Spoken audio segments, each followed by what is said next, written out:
બેંગલુરુની પ્રતિષ્ઠિત આઈટી કંપનીની નોકરી છોડી જંગલ મોડલ પર આધારિત પ્રાકૃતિક ખેતી અપનાવી આઈટી એન્જિનિયર વિકાસભાઈએ નવા ઇનોવેશન વડે સફળતાપૂર્વક ઝીરો બજેટ ખેતીના સ્વપ્નને હકીકતમાં સાકાર કર્યું છે.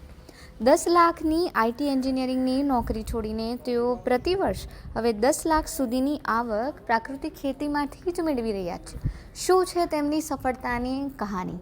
આવો જાણીએ. મારો અભ્યાસની વાત કરું તો મેં આઈટી એન્જિનિયરિંગ કર્યું છે.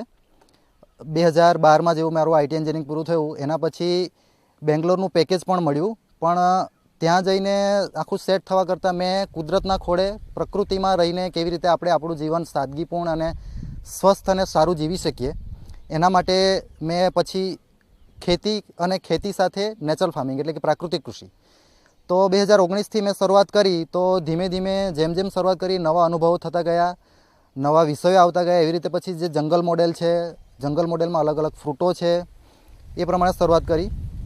વર્તમાન સમયમાં જ્યારે રાસાયણિક ખાતરથી થતી ખેતીના પાકથી બીમારીનું પ્રમાણ વધી રહ્યું છે, ત્યારે તંદુરસ્ત જીવનશૈલી માટે પ્રાકૃતિક ખેતી જ એકમાત્ર શ્રેષ્ઠ વિકલ્પ રહ્યો છે, જેના તરફ પાછા વળવા માટે અને સાથે સાથે ખેડૂતોની આવક પણ બમણી થાય એવા લક્ષ્ય સાથે જાગૃત ખેડૂતોએ પ્રકૃતિની રક્ષા સાથે પ્રાકૃતિક ખેતી તરફ મંડાણ કર્યા છે.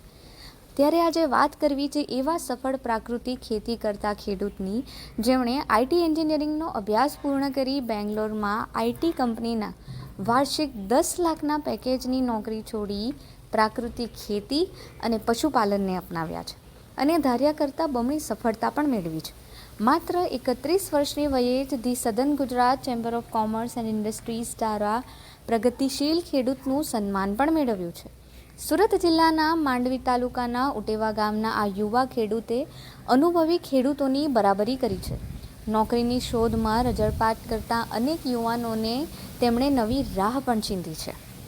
આ યુવા પ્રગતિશીલ ખેડૂત વિકાસભાઈ હસમુખભાઈ ગામે 6 વીઘા જમીનમાં જંગલ મોડલ આધારિત પ્રાકૃતિક ખેતી કરી વાર્ષિક 10 લાખની આવક મેળવી રહ્યા છે. તેઓ ગીર ગાયના દૂધનું મૂલ્યવર્ધન કરી શુદ્ધ દેશી ઘીનું વેચાણ કરી વાર્ષિક અન્ય બીજી 3 લાખની વધારાની આવક પણ મેળવી રહ્યા છે.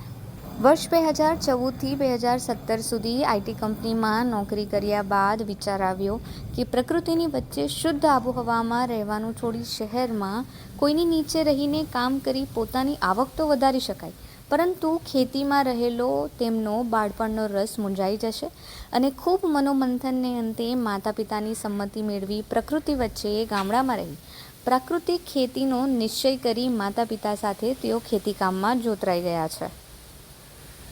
એટલું જ નહીં, રાજ્ય સરકાર તરફથી મળતી વિવિધ સહાયનો પણ તેમણે લાભ લીધો છે. તેમને મુખ્યમંત્રી પાક સંગ્રહક સ્ટ્રક્ચર યોજના હેઠળ અનાજ સંગ્રહ માટે ગોડાઉન બનાવવા માટેની પણ સહાય પ્રાપ્ત થઈ છે. મારું નામ વિકાસભાઈ હસમુખભાઈ ગામિત, ગામ ઉટેવા, તાલુકો માંડવી, જિલ્લો સુરત. લાસ્ટ 2019થી હું આ નેચરલ ફાર્મિંગ કરું છું. જે વર્ષે જે તે ટાઈમે જ્યારે નેચરલ ફાર્મિંગની શરૂઆત કરી ત્યારે મેં કિચન ગાર્ડનથી નેચરલ ફાર્મિંગની શરૂઆત કરી હતી. કિચન ગાર્ડનમાં મને આમ ઘરની શાકભાજી કેમિકલ ફ્રી, દવા વગરની ખાવા મળે એ રીતે મેં પ્રાકૃતિક કૃષિની શરૂઆત કરી. એના પછી ધીમે ધીમે પ્રાકૃતિક કૃષિમાં ફાવટ આવતા ધીમે ધીમે પછી એક જંગલ મોડેલ બનાવ્યું. જે મારું જંગલ મોડેલ છે એ 1 વીઘા જેવું છે, 1 વીઘાનું. તો ખેડૂતોની આવક ડબલ કેવી રીતે થાય? હું તો એવું કહું છું કે નેચરલ ફાર્મિંગમાં ખેડૂતોની આવક 10 ગણી કેવી રીતે થાય એ તરફ આખો આમ અત્યારે પ્રયાસ હાથ ધરીએ છીએ. અને કેમિકલ ફાર્મિંગ કરતાં તો સારી જેવી ઇન્કમ હું વર્ષે દાડે કમાઈ લઉં છું. એપ્રોક્સ 6 થી 8 લાખ જેવી આવક મારી એક વર્ષમાં પ્રાકૃતિક કૃષિમાં થઈ જાય છે. અને આજુબાજુના જે ખેડૂતો છે એમને હું પ્રાકૃતિક કૃષિ કેવી રીતે કરવી અને પ્રાકૃતિક કૃષિમાં કેવી રીતે શરૂઆત કરવી, કેવી રીતે નવા ખેડૂતો જોડાય અને ગ્રાહકો સુધી કેમિકલ ફ્રી, પેસ્ટિસાઇડ ફ્રી ખાવાનું પહોંચાડે એ તરફ પ્રયાસ હાથ ધરું છું અને એ પ્રમાણે અગ્રસર છું. સરકારની યોજનાઓનો વાત કરીએ તો ગોડાઉન જે બનાવવાનું હોય છે, પાક સંગ્રહ ગોડાઉન, પાક સંગ્રહ સ્ટ્રક્ચર, એમાં 2020-21માં 30,000ની સહાય. એના પછી મિની ટ્રેક્ટરમાં પણ મને સબસિડી મળી હતી. અને જે કૂવો છે અમારે અહીંયા, તો કૂવામાં પણ સરકાર શ્રી તરફથી સહાયનું ધોરણ પ્રાપ્ત થયું હતું.